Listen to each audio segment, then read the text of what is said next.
Hello and welcome to our meeting. For this meeting, we're going to take a look at a few additional theories that developed in response, or rather to push against, constructivism from the contemporary period. We're going to be taking a closer look at the contemporary period, probably in the near future during our course. These pushback theories include behaviorism, Piaget's cognitive theory, and Vygotsky's social learning theory. As we learn about these theories, we're going to make comparisons to scholasticism, which is our theory from the Middle Ages. The Middle Ages started from the 5th century, and this time period occurs hundreds of years before the contemporary period. However, the theories that stem from these separate time periods have a few key similarities and also some stark differences. So we'll go ahead and start by taking a look at behaviorism, which is a movement of the 1960s and 70s. Behaviorism is an educational movement that's still going strong and focuses on outcome, standards, and objective-based learning. It includes an emphasis on classroom management and also practice. Pavlov's dog and Skinner's box are references to experiments that are connected with behaviorism.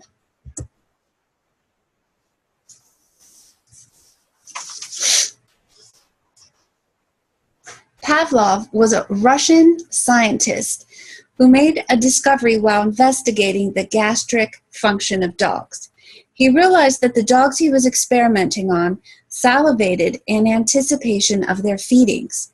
So Pavlov changed his research to focus on manipulating the stimuli before feeding his dogs. Eventually, the dogs salivated even when the stimulus was present and the food was not. And that stimulus was that he rang a bell. And you can see the picture of Pavlov's actual dog. It's stuffed and in a museum. And the little contraption that he has was the measuring tool that they had the dogs wear to collect the saliva whenever the bell would ring. So basically it had to do with involuntary responses to stimulus. And that involuntary response is classical conditioning. But Skinner, an American psychologist, adapted Pavlov's work to study the behavior or operant conditioning. His box contained levers that hungry mice learned how to operate in order to receive the food. He would adapt the box to only deliver food when lights were on, or sometimes when the lights were off. Eventually, the mice only operated the levers when the conditions were correct. So first he would teach them to operate the levers to get their food when the lights were off, and then eventually he would switch the desired behavior. And since it has to do with learned behavior, that's why it is called operant conditioning. It changed the way the mice operated. There are certain key ideals that we can connect with behaviorism. And these include... Marketing 201 student. Welcome to Principles of Marketing. At this time, I will... Sorry about that. One of the key ideals is consistent routines, and that falls under effective learning environments. Another one is positive reinforcement, because this leads to a desired behavior.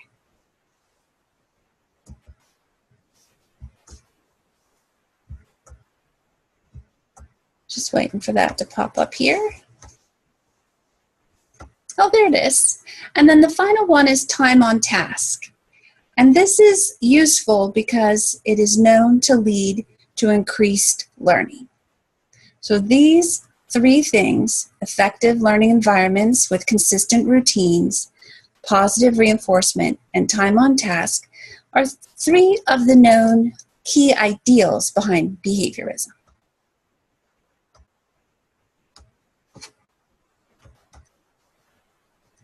Now, if you would go to a school that would solely adhere to behaviorism and would maybe promote itself as a behaviorist school, there would be certain things that you would see. Behaviorist schools exist to provide opportunities to practice with direct, specific feedback.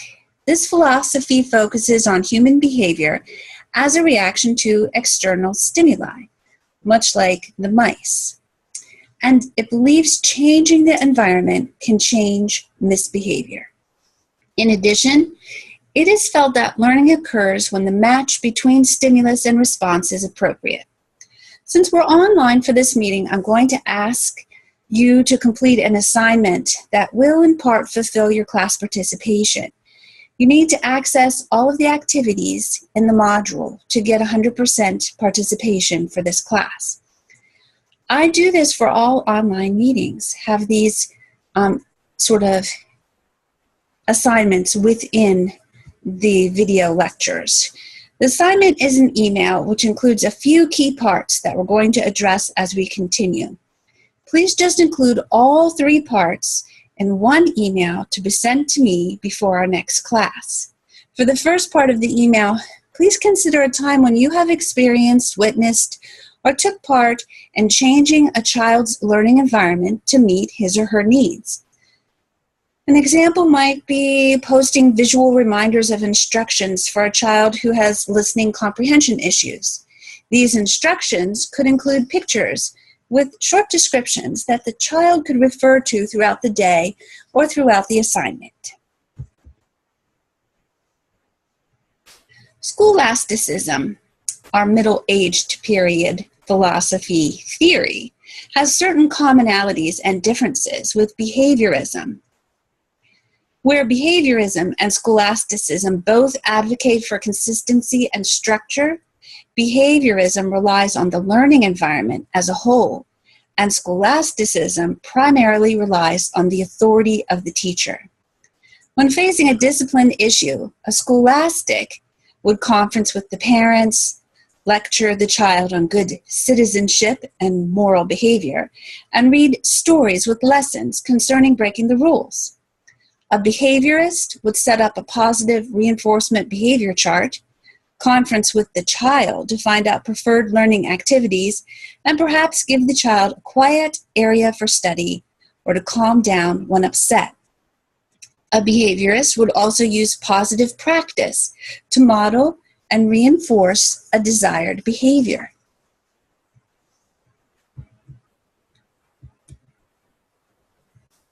There are criticisms of behaviorism. First, behaviorism does not take into consideration such factors as culture and other outside influences on the learner. Second, it is often seen as too rigid and too formulaic. It's kind of like it's training the child, like the child is one of those mice, as opposed to teaching the students.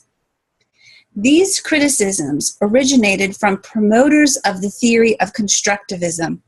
Remember, that's the theory that behaviorism is pushing back against. It's kind of like they're in the boxing ring having a match. The major opposition theory to behaviorism is constructivism. And once again, we'll be talking about constructivism, just connected to the contemporary theory, during a future time in our course. Our next theory from the contemporary period is the cognitive development theory, which is mainly associated with Jean Piaget, who was born in 1896 in Switzerland. He earned a doctorate in biology and became a respected educator. He was an epistemologist, and that is a person who studies the nature and beginning of knowledge. One day when he was working with standardized tests, he realized that the thought processes of children were related to their ages.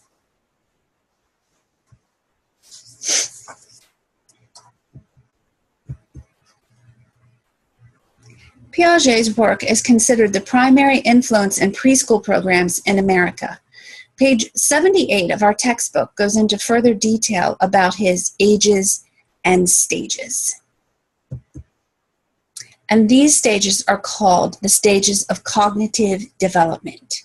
There's the sensory motor stage, the pre-operational stage, the concrete operational stage, and then the formal operation stage.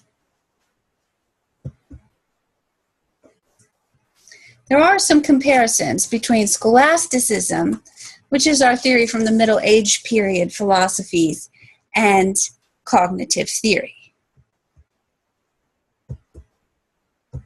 I'll just put all of these up here for you to look at. Okay, first, if Piaget had a motive, it would be age equals stage. He believed that children did not progress beyond a certain point and did not make intellectual gains until they were at an prescribed age. Therefore, a cognitive development school would probably not provide materials for enrichment or extension. The books in the classroom would be leveled for that age or grade only, and teachers would expect their students to all be right around the same level, so there would be no need for individualized instruction. We can see why many came to dismiss this age equals stage thinking of the cognitive development theory. However, it is important for advocating developmentally appropriate practice. This practice does not expect younger children to sit at desks for long periods of time doing worksheets, as their age and stage requires play. Scholasticism schools consider age and predict levels to a point. However, the teacher is the ultimate authority in a scholastic school, and one could expect to see teachers evaluating and teachers administering assessments, and this assessment would guide instruction, and this is a wonderful thing. Students would then be grouped for instruction and provided with those classical books, materials, and standards tailored to their assessed level.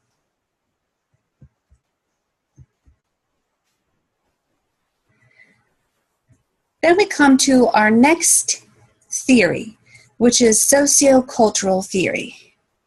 The main theorist associated with sociocultural or social learning theory is Lev Vygotsky. He was born in 1896 in Russia.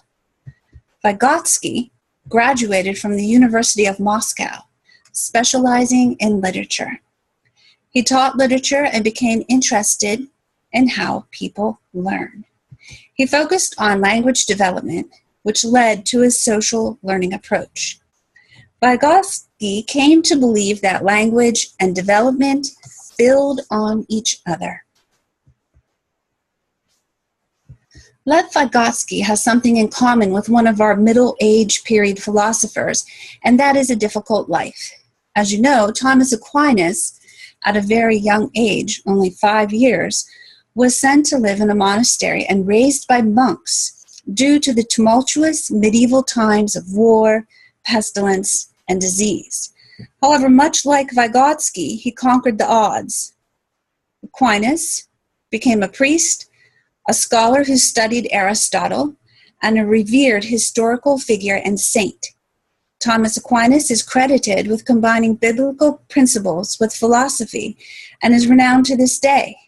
Recently, I heard someone on the radio quote him, "Fear is such a powerful emotion for humans that when we allow it to take us over, it drives compassion right out of our hearts."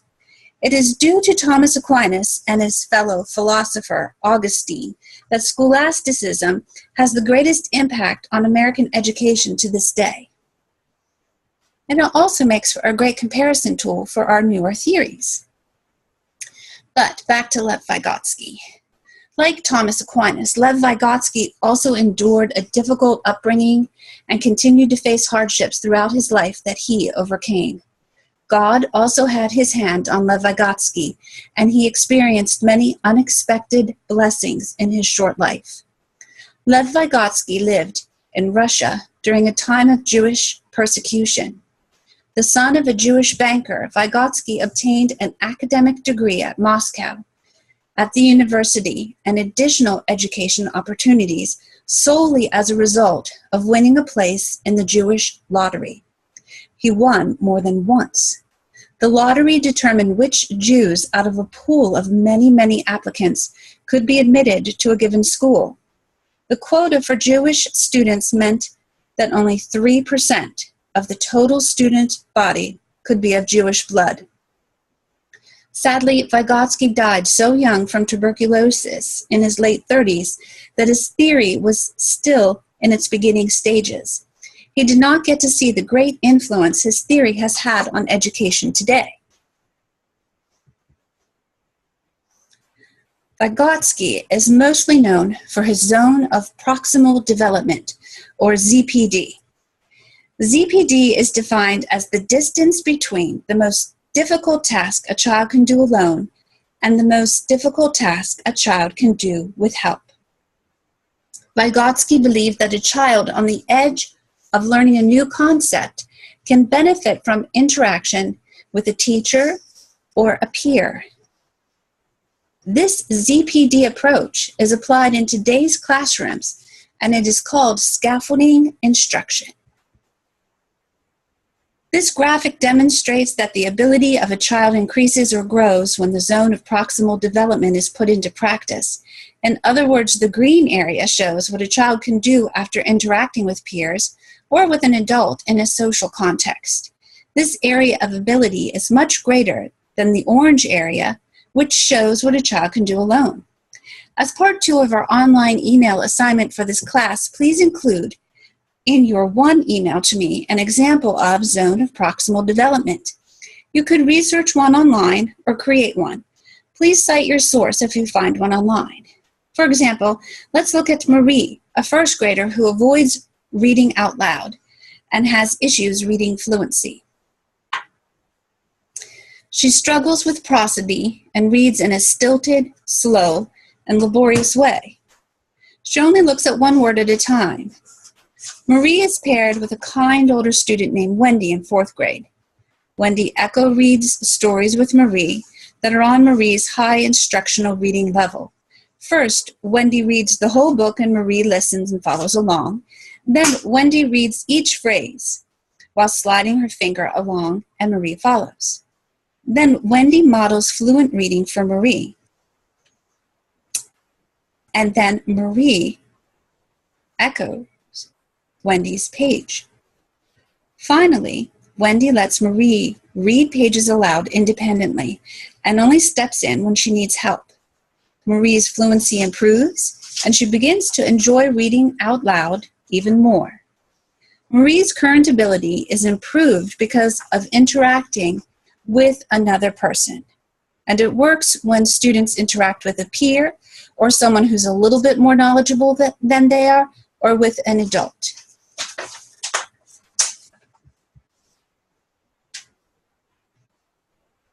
Curriculum planning would probably qualify as the area most affected by Vygotsky's theory.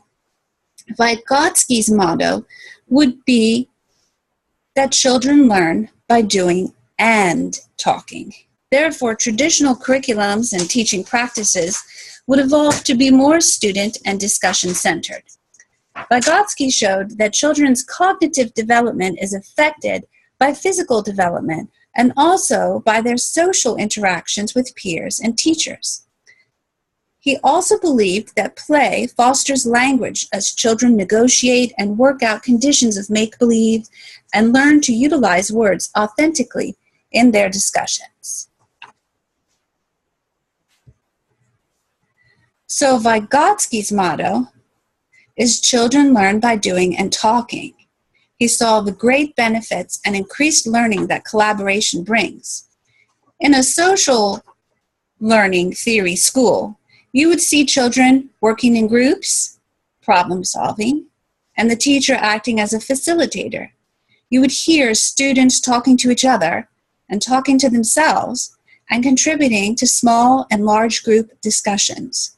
The teacher would be using strategies like cooperative learning, literacy circles, and think, pair, share. In stark contrast, in a scholasticism school, students have two main ways of learning. One is lecture, where the teacher acts as an instructor, the source of all knowledge, the source for answers to all inquiry. Or students can also learn through the dialectic method, where they are assigned a side or stance and take turns presenting their side, and then they listen to an instructor presenting the opposite side.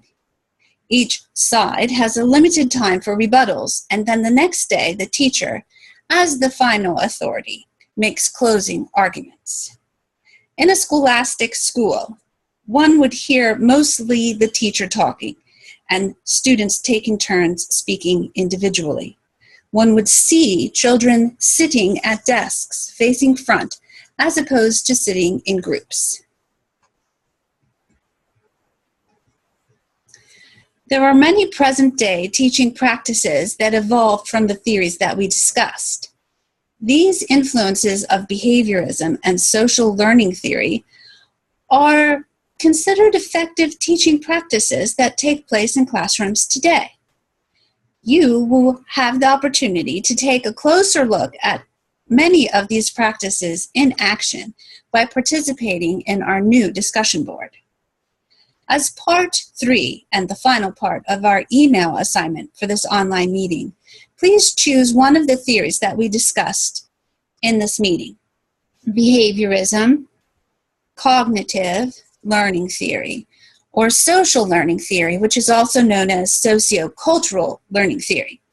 Pick one to be your favorite and include a few sentences defending your choice. Thank you for attending this meeting, and please be sure to access all the other parts of our online class in Brightspace before the next time we meet.